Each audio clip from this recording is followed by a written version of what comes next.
EduVerse PD podcast, brought to you by ProEd Education Solutions, your on-the-go professional development. Hello, everyone. Welcome to another episode of EduVerse PD podcast, the world's first AI-hosted education podcast. Today, our AI co-hosts, Andy and Liz, are tackling a critical and timely topic: student safety. With technology shaping every aspect of students' lives, educators play a vital role in ensuring their online safety and well-being. Andy and Liz will be exploring key insights from Aslom Ullah article, Safeguarding Students in the Digital Age, featured in EduVerse Newsletter, Issue 20, March 2025.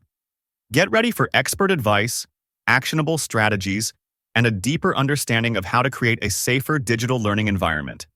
Let's dive in. Over to you, Andy and Liz. Welcome back, everyone, to EduVerse PD.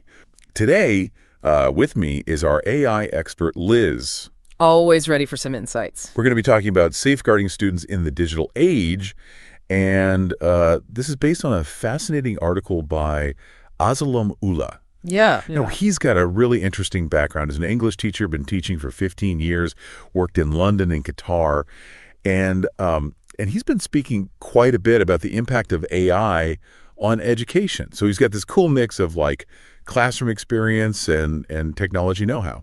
Absolutely. And though the article focuses on British international schools, you can tell right away that Ullah, he believes these safeguarding principles, they could apply to any school anywhere in the world. Yeah, that's exactly what jumped out at me when I first read this. Yeah. Like, he's not just talking about meeting the minimum standards, right? He's saying we need to go above and beyond. Liz, what do you think he means by that? Well, I think what he's getting at is that safeguarding can't be some, passive checklist that you just tick off. It has to be proactive. It has to be a process that evolves, especially when you think about how fast technology changes and all the risks that come with it. Right. What would you say are some of the key areas Ullah recommends focusing on? One thing that really stood out to me was his emphasis on training. But not just any training. He's really advocating for face-to-face sessions over online modules. Interesting. Why do you think that's so important to him? He really believes that face-to-face interactions, they just allow for deeper, more nuanced discussions, and real-time, analysis of different scenarios. You can pick up on those subtle signs of concern that you might miss in an online environment, where it's a little more passive.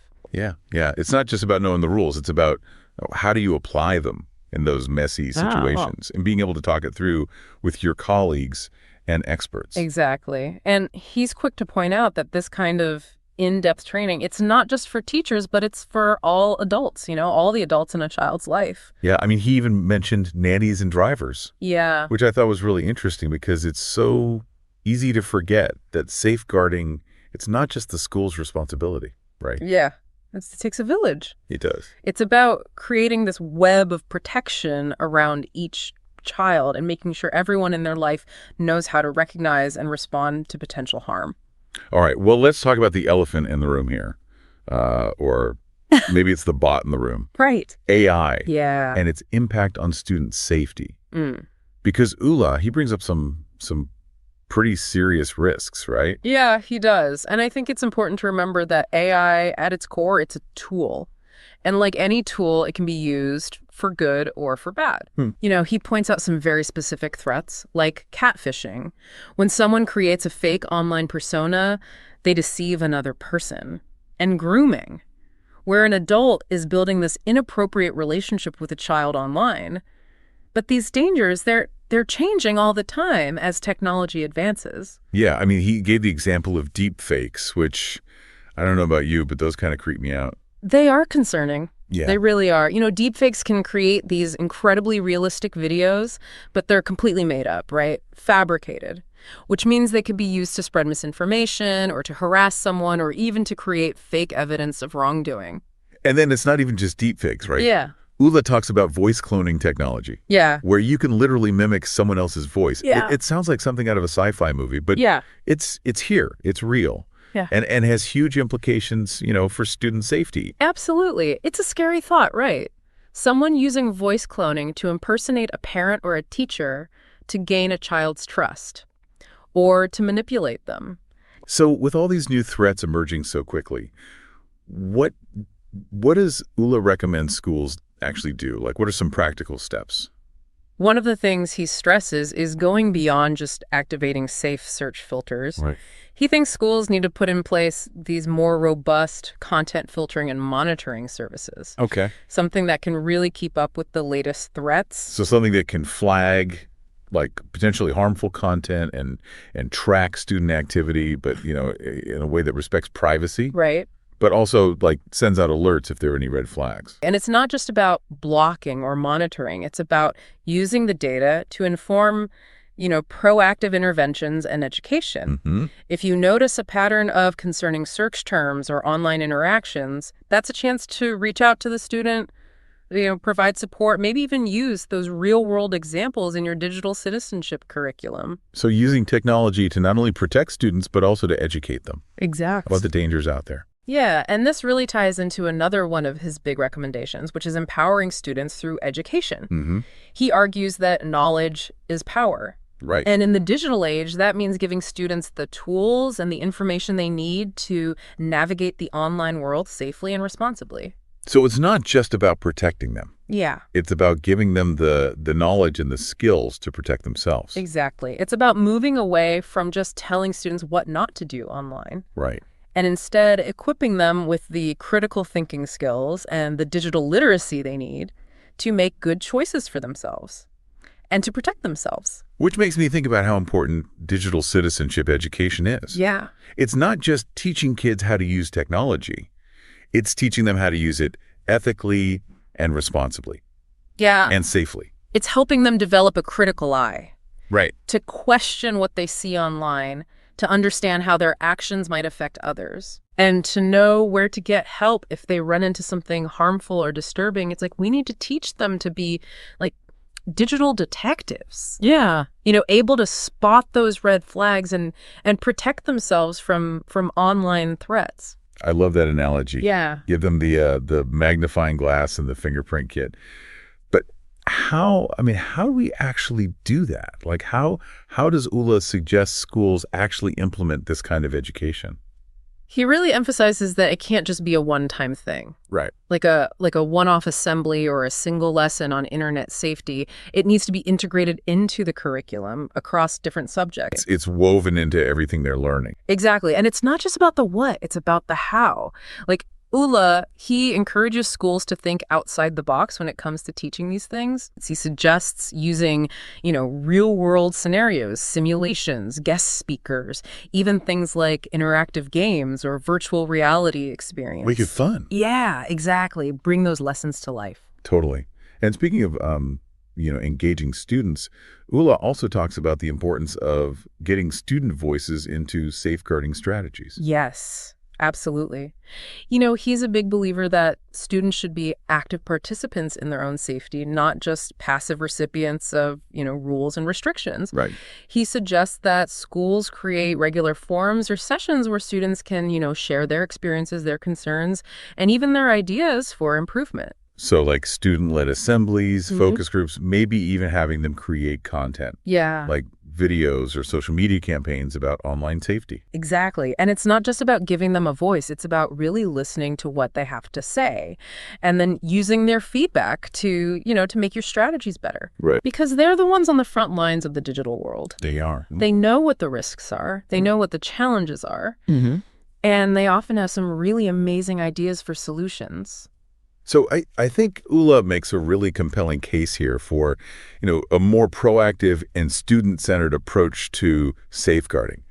But what does this all mean, for the listener? Yeah. Like what can they do starting tomorrow to make a difference in their school or in their community? That's a great question. And I think it starts with a mindset shift. We need to move away from thinking that safeguarding is just about reacting to incidents after they've already happened. Right. We need to embrace a proactive, preventative approach. Okay. Where we're always evaluating our strategies, staying ahead of the curve on these new technologies, and empowering students to be partners in their own safety. So vigilant, but not alarmist. Informed, but not overwhelmed. Right. And really importantly, having those open and honest conversations with students and staff and parents. Yeah. About the challenges and also the opportunities that that the digital world presents. Absolutely. And it's important to remember, we're not alone in this. There are so many resources out there to support educators, parents, students. Reach out to your local safeguarding leads. Right. Connect with organizations that specialize in digital safety. And don't be afraid to ask for help when you need it. I love that. It's about collaboration and communication and continuous learning. I think those are really powerful messages to take. And one final thought for our listeners. Remember that technology is always changing, right? Which means how we approach safeguarding also has to change. What worked 5 years ago might not be effective today. So be ready to adapt, be open to new ideas, and never stop learning. That's a fantastic point to end on. Yeah. But before we do, I want to go back to something that Ullah touched on that I think is really important.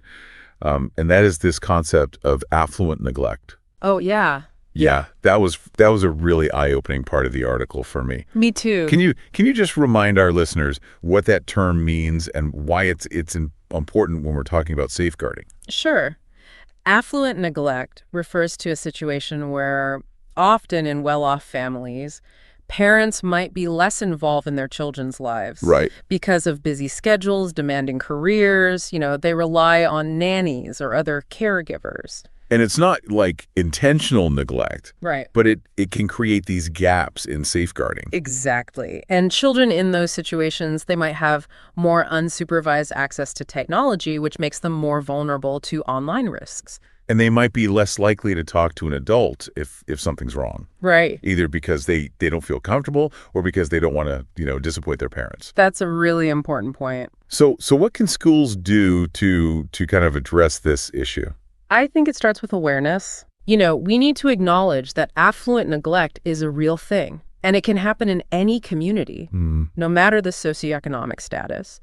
And we need to be proactive about reaching out to all families, not just the ones that are traditionally seen as at risk. Yeah. And this might mean offering flexible meeting times for parents, providing resources in different languages, or even working with local organizations to reach families who might not be engaged with the school. So it's about building those relationships. Yeah. And creating this culture of trust so that, parents feel comfortable coming to us for help no matter what their situation is. Exactly. And I think it's also about teaching students, about healthy relationships. Okay. Both online and offline. Yeah.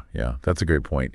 If we can help them understand how important it is to have trusted adults in their lives, they're going to be more likely to reach out for help. Yeah. If they need it. Absolutely. And they'll be better equipped to, recognize and reject unhealthy relationships or manipulative relationships, whether it's online or offline. Okay, so we've covered a lot of ground here. From, the importance of face-to-face training and getting students' voices involved to the changing risks of AI and this often overlooked issue of affluent neglect. Ullah's article has given us a lot to think about. Yeah, it really has. I mean, I'm already thinking about how these insights can be applied in my own work, but I bet our listeners might have some questions too. Of course. And that's what we're here for. So as we wrap, we want to leave you with a few open-ended questions to think about. Okay. And maybe discuss with your colleagues. First, how can your school, move beyond just a compliance-based approach to safeguarding and really embrace that proactive model? Like, what practical steps can you take? What resources or support do you need? Yeah, moving from reacting to incidents to anticipating them. I think that's really the key to so much of what Ullah is talking about. Absolutely. And building on that, how can you go beyond just, telling students what not to do online? How can you actually empower them with the knowledge and the skills and the critical thinking that they need?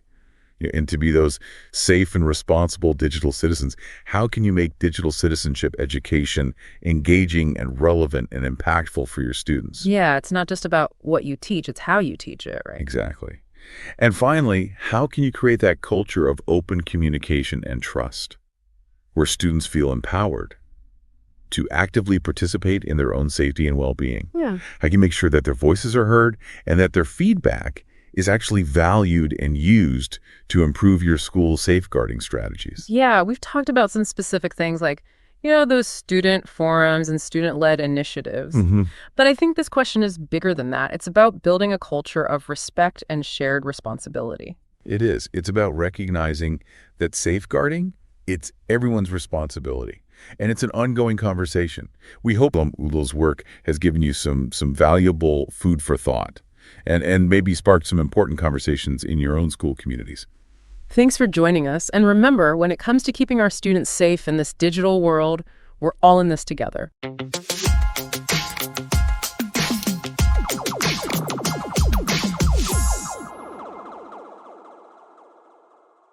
What an eye-opening discussion. Thank you, Andy and Liz, for shedding light on the importance of safeguarding students in today's digital world. And a special thanks to Mr. Ullah for sharing such valuable insights in EduVerse Newsletter, Issue 20. If you'd like to read the full article and explore more expert perspectives, visit our website and download the latest edition of EduVerse at www.proed.com.vn/eduverse. And don't forget, we're always looking for contributors. If you have experiences, research, or strategies to share, submit your article and be part of the global conversation on education.